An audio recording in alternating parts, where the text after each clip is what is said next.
Hi everyone, my name's Pan and welcome to another edition of Bluebird Corner, the Cardiff City fans podcast. If you do subscribe in the month of July, you'll be in that draw for the £250 gift card, which we'll draw on the 1st of August.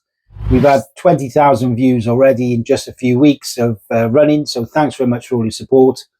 And good luck if you're a new subscriber, because you'll be in that draw. So every Tuesday, as you know, we do a podcast on a previous season. We started a few weeks back with the 1980-81 season. That's the first year I went down. So we're now on the 1987-88 season. So just to recap the season before, Frank Burrows was in charge. Again, no money in the mid-80s and late 80s. This was the norm really every season off the field. There was not much money or no money to play with.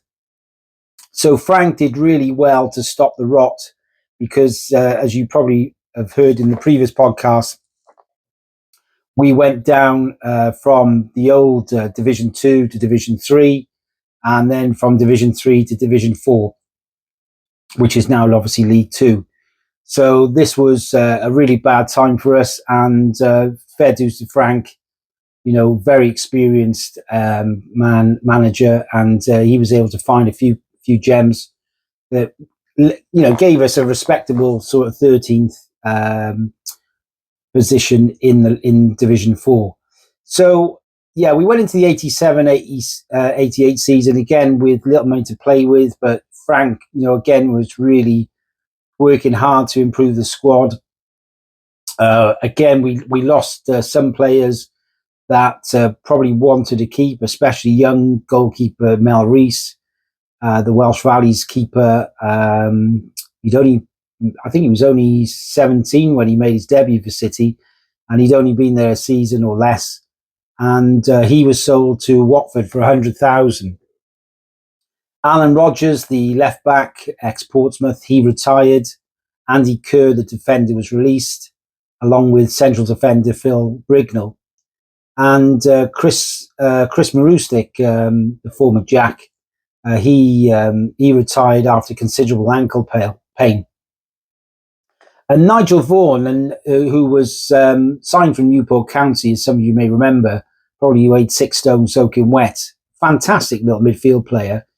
Nigel he didn't want to sign a new contract. It's understandable, really. He did really well for City. Scored quite a few goals from midfield, and he didn't really want to sign a new contract. Probably understandable, in terms of the fact that we were in Division 4. But he decided to go to Wolves, better money. You couldn't knock him for that.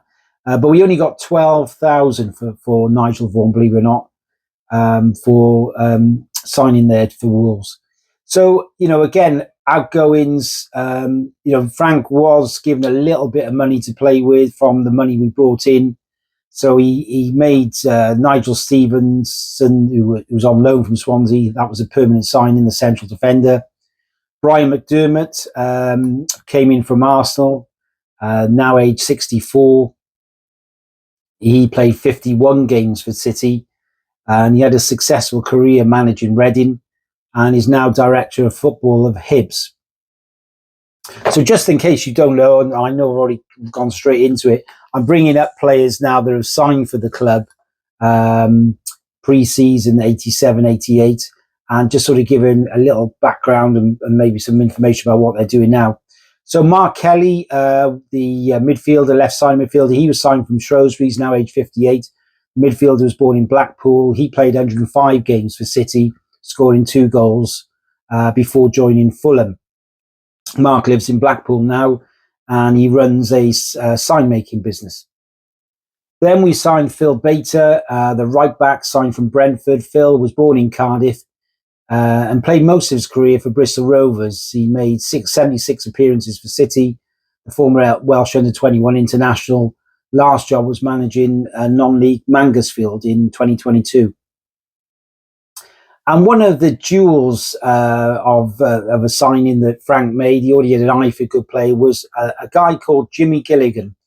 And Jimmy was signed from Lincoln for a bargain, £17,500. The striker was born in Hammersmith, now age 61. He played 99 times for City, scored 35 goals before leaving for Pompey for £215,000. And he's now head of technical development at Saudi club Al Jazeera. Paul Sanderson, a forward come left-sided player. He was born in Blackpool. The forward previously played for Halifax, and he played 21 times for City, scoring once. Now age 60, Paul works in facilities management for a housing association in Manchester.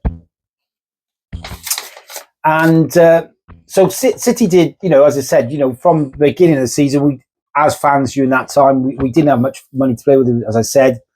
But, Frank bringing in Jimmy Gilligan was a masterstroke, really. So City started against Orient with a 1-1 draw with Gilligan off the mark. Next up, a defeat at Bolton, but then City beat the Jacks 1-0 at home with Gilligan scoring in front of only 6,000 fans. City then draw at Cambridge before beating Wolves 3-2 with goals from McDermott, Bartlett and Boyle. And you probably remember that we signed Bartlett from Fareham Town non-league the season before. Again, a masterstroke from Frank Burrows. City lose away to Wrexham 3-0 and are at this stage are 15th in the league. But then we go on a mini run of 5 games unbeaten, with Bartlett getting 3 goals in that run. And Kevin, and as I said, what I mentioned earlier, if I got to mention, I think that Kevin was an actual free transfer from Fareham, and he actually ended up scoring for City 25 goals in 82 games. So another cracking signing from Frank. City then lose their next 2, including a 4-3 away defeat at Peterborough in a game we were leading on 3 occasions, believe it or not. The next 3 games are quite dramatic, with comeback wins against Torquay, Exeter, and a last-minute winner from Jimmy Gilligan against Rochdale. Unfortunately, at this point, Graham Mosley, our goalkeeper, was involved, as I said in the previous pod, in a serious car accident. And Frank brings in George Wood from Crystal Palace on loan. And George becomes the 5th goalkeeper of that season. City go on a run of 5 unbeaten over Christmas. And on New Year's Day, draw 2-2 at Swansea in front of over 10,000. I think I remember going to that game. I think, I was behind the goal. We must have had about 3,500 there, sandwiched in. Great atmosphere. The squad is also added to with Ian Walsh, the ex-Wales striker, coming from Grimsby. And from the 30th of Jan, City are never out of the top 3. And in their next 12 games, City only lose 1. After having convincing wins against top teams like Wolves, 4-1, City fans are now in love with forward Jimmy Gilligan and Kevin Bartlett, whose speed is a constant threat for defenders. Alan Curtis, also on the right wing, is having a really good season. Although City lose 2-0 at Torquay, they finish with 5 straight wins, including a win against Bolton, and Bartlett and Gilligan combining for a wonderful goal in that game. City then beat Crewe in the final home game with over 10,000 fans there to see goals from McDermott, Bartlett, and then we actually beat Burnley in our last away game, which is a brilliant away day, 2-1, with Curtis and Gilligan scoring. And as I said, what a day that was. I remember the home game against Crewe. It's always great when you have a promotion season. I mentioned sort of Orient, the 82-83 season. That was great getting onto the pitch. But again, the Crewe one was fab, better crowd. And then going up to Burnley, it was a fantastic. I can't remember what I dressed up as, but I think there was 2,000 plus City fans went up there, long trip, and a fantastic day.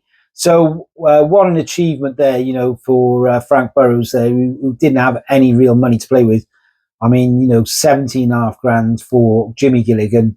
And then you look at Kevin Bartlett on a free transfer, and between them, they scored a hatful of goals, really. And there was a really good combination because Jimmy Gilligan was really good in the air. He didn't actually, I'm pretty sure he didn't actually get injured the whole season. I think he played every game. Incredible, really. So they were the two real key players. But Alan Curtis, was a really good technical player, skillful. I know he was getting on in years, but he was really important to us in supplying a lot of the goals as well. So Jimmy Gilligan ended the season top goal scorer, 19 league goals, and Bartlett chipped in with 12. Paul Wimbledon did really well from midfield. He got 9 with 1 pen. And Mikey Ford, and Brian McDermott, they got 7 apiece. So, you think that we only scored, what was it, 46 goals or 48 goals last season. And, between sort of 5 players in that 87-88 season I just mentioned, they scored 54. So, when you're looking at, when we're in League One now, and you're sort of looking at trying to get into that top 2 or 3, Salic, yeah, but we're going to need goals from other sources. So the midfielders, if they're not chipping in with 7 or 8 goals, we're going to be nowhere near that top positions. But you can see what you kind of need really from a team to get promoted. So there was a spread of goals there. Disappointed with the average crowd. I mean, I know we were in Division 4 and there was little money, but 4,849 was the average. It was our highest average, believe it or not, since 83, 84. So, it wasn't good at all. You'd expect this. I know we had a couple of good crowds, but you expect a high attendance, but that's the way it was during that period. So, as you can see there from the league table, City just behind Wolves with Bolton in 3rd. Newport were bottom, and Wrexham there you can see mid-table. The Jacks, who finished 6th, played Rotherham, who finished 21st in Division 3 in what was then a playoff semi-final, and then they beat Torquay in the final 5-4, and they also, the Jacks also got promoted. That's how it was done those days. So when you look back on that memorable season, 5 players stand out for me. Sad to hear about Graham Mosley. He had to retire, but I think Georgie Woods, City fans, George Wood will say, really, really reliable goalkeeper. Terry Boyle, solid Welsh defender. He's a cracking player, really, in terms of strong in the air. Very hard to beat in the tackles. The kind of player City fans like myself and many others loved. 100%. He wasn't brilliant, but he gave his all, and that's all you can expect. And that passion, desire, and commitment really shone through with Terry. So he was a really important player and captain. Paul Wimbledon, as I mentioned, he industrious, busy midfield player, not great, but again, he had some ability. We got him on a free, didn't we? So, and then obviously Gilligan and Bartlett, the magic partnership up front. Without them, that we'd have been nowhere near the promotion. But they are absolutely superb. And I also I know I only focus on the league, which obviously I haven't mentioned cup games, but I just wanted to mention the fact that we did actually beat the Jacks in the Welsh Cup final at the Vetch, I think.